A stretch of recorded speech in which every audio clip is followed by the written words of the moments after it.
ഇന്നലെ ഞാൻ ലൈവ് കഴിഞ്ഞ് പോയിട്ട് പിന്നെ കുറച്ച് തിരക്കും കാര്യങ്ങളൊക്കെ ആയിപ്പോയി. അതുകൊണ്ട് വീഡിയോസ് കറക്റ്റായിട്ടൊന്നും ചെയ്യാൻ പറ്റിയില്ല.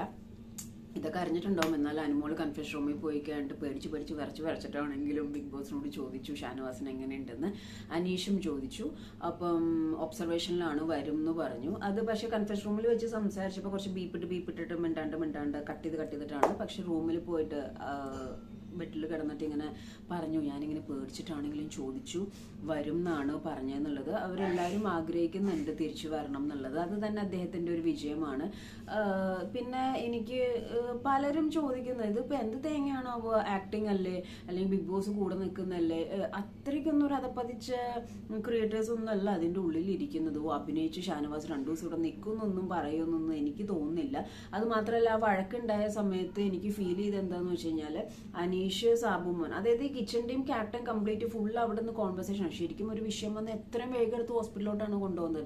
അക്ബറിന്റെ വൈഫ് വന്നിട്ട് സംസാരിക്കുന്നുണ്ടായിരുന്നു. പേഷ്യന്റ് അത് ആ ഒരു സിറ്റുവേഷനാണ് ആദ്യം ഇമ്പോർട്ടൻ്റ്. അത് അടുക്കളയിലേക്ക് കൺഫെഷൻ റൂമിലോട്ടാണ് ആദ്യം അത് എടുക്കേണ്ടത്. എന്നിട്ട് ശേഷമാണ് വഴക്കിടേണ്ടത്. ഇപ്പോൾ ആള് വയ്യാതെ കിടന്നിട്ടും അവിടെ അങ്ങോട്ട് ഫൈറ്റിംഗ് ആയിരുന്നു. അപ്പം ഈ സീസണിൽ ഒരു പ്രത്യേകത എന്ന് പറഞ്ഞിട്ടുണ്ടെങ്കിൽ പാർട്ടിക്കുലർ ടൈം കഴിഞ്ഞപ്പോഴേക്കും നല്ല രീതിയിൽ അടിയായി. അപ്പോൾ ഇന്നലെ എന്താ പറയുക, ഇന്നലെ ഒരു ഇൻ്റർവ്യൂ ഉണ്ടായിരുന്നു ഗൈസ്. അപ്പോൾ ഇൻ്റർവ്യൂവിൽ എനിക്കൊരു ബോർഡ് തന്നിട്ട് ഞാൻ അതിൽ കുറച്ച് കാര്യങ്ങൾ ചോദിച്ചപ്പോൾ ഒരു കാര്യം എന്നോട് ചോദിച്ചതെന്ന് വെച്ച് കഴിഞ്ഞാൽ, ഏറ്റവും കുറച്ച് ഇപ്പം നിൽക്കുന്ന ആൾക്കാരുടെ പോസ്റ്റേഴ്സ് തന്നിട്ട് അവർ ചോദിച്ചു, ഇനിയിപ്പോൾ മുന്നോട്ട് കണ്ടിന്യൂ ചെയ്യാൻ കണ്ടിന്യൂ ചെയ്യേണ്ട ആവശ്യമില്ല അല്ലെങ്കിൽ കണ്ടിന്യൂ ചെയ്യാനുള്ള ഡിസേർവ് ഇല്ല എന്ന് തോന്നുന്ന ആരെയാണെന്ന് വെച്ചാൽ കീറാൻ പറഞ്ഞപ്പോൾ ഞാൻ ആര്യൻ്റെ കീറിട്ടോ. ഒരു എത്തിക്സ് ഇല്ലാതെ ഒരു മര്യാദ ഇല്ലാതെ ഗെയിം കളിക്കണ ആരാന്ന് ചോദിച്ചപ്പോൾ ഞാൻ നെവിൻ്റെ കീറി.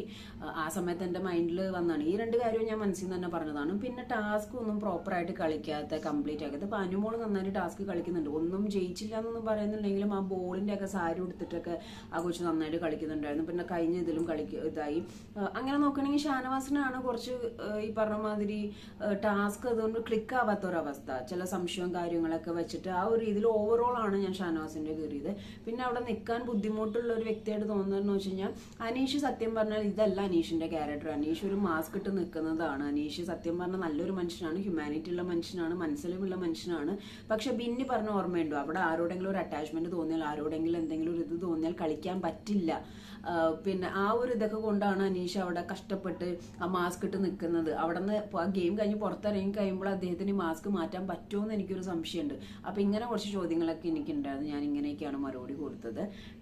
അപ്പം പറഞ്ഞു വരുന്നത് എന്താണെന്ന് വെച്ച് കഴിഞ്ഞാൽ, ഈ അനുമോളെ പറ്റിയിട്ടാണ്. ഇപ്പം അനുമോൾ അവിടെ പല കാര്യങ്ങളും സംസാരിക്കുന്നുണ്ട്. 2 അടുക്കള വയ്ക്കാൻ പാടില്ല, അതൊക്കെ ഇവിടെ വീട്ടിലും പറയാറുണ്ട്. 2 അടുക്കള വെച്ചാൽ വീട് രണ്ടായിട്ട് സ്പ്ലിറ്റായി എന്നുള്ളതാണ് അർത്ഥം. അപ്പോൾ ആകെ സംബന്ധിച്ചിടത്തോളം ഒരു ഗെയിമർ എന്നുള്ളതിനേക്കാളും എനിക്ക് തോന്നുന്നു പ്രേക്ഷകർ ഗെയിമറും മനുഷ്യത്വം കൂടി മിക്സ് ചെയ്തിട്ടുള്ള ഒരു സംഭവമാണ് പുറത്തേക്ക് കൊടുക്കുന്നത് എന്നുള്ളത്. ആൻഡ് അവിടെ ഇപ്പോൾ കഴിഞ്ഞ സീസണിൽ ജാസ്മിൻ, ഈ സീസണിലാണെങ്കിലും ഇത്രയും സ്ട്രഗിൾ ചെയ്തിട്ടാണെങ്കിലും ഇത്രയും പ്രൊവോക്കിംഗ് ആയിട്ടും ലൈക്ക് ഫിസിക്കൽ അസോൾട്ട്, അതായത് അടിച്ചാൽ പോലും അവളൊന്ന് അടിച്ചത് നന്നായി, അവന്റെ കയ്യിലിരിപ്പിന്റെ ആണെന്നുള്ള സിറ്റുവേഷൻസ് വന്നിട്ടും, അതായത് അനുമോളൊന്ന് അടിച്ചാൽ പോലും പുറത്ത് പ്രേക്ഷകർ സപ്പോർട്ട് ചെയ്യും. കാരണം ഞാൻ നെവിന്റെ കാര്യമാണ് പറയുന്നത്. ആരാണെങ്കിലും അത് ചെയ്തു പോകും, നമ്മളത് സപ്പോർട്ട് ചെയ്യും. പക്ഷെ എന്നാൽ പോലും ആ ഒരു സംഭവത്തിനെ ഹൈഡാക്കി പിടിച്ചു നിന്നത് എനിക്ക് തോന്നുന്നു പേഴ്സണലി കുടുംബത്തിനും കുടുംബക്കാർക്കും വേണ്ടിയിട്ടാണെന്നുള്ളത്. അപ്പൊ ആ ഒരു ക്ഷമ അല്ലെങ്കിൽ ആ ഒരു ടഫ് സിറ്റുവേഷനിൽ കരഞ്ഞിട്ടാണെങ്കിലും വെള്ളം ഒഴിച്ചേക്കുമ്പോൾ പറയുന്നുണ്ട്, എനിക്ക് പറ്റുന്നില്ല ഇവിടെ നിന്നാലും പിടിച്ചു നിന്നു. അങ്ങനെ പിടിച്ചു നിന്ന ആ ഒരു പവർ, ആ ക്രെഡിറ്റ് ഗോസ് ടു അനുമോൾ. നിങ്ങളുടെ അഭിപ്രായം കമന്റ് ചെയ്യുക.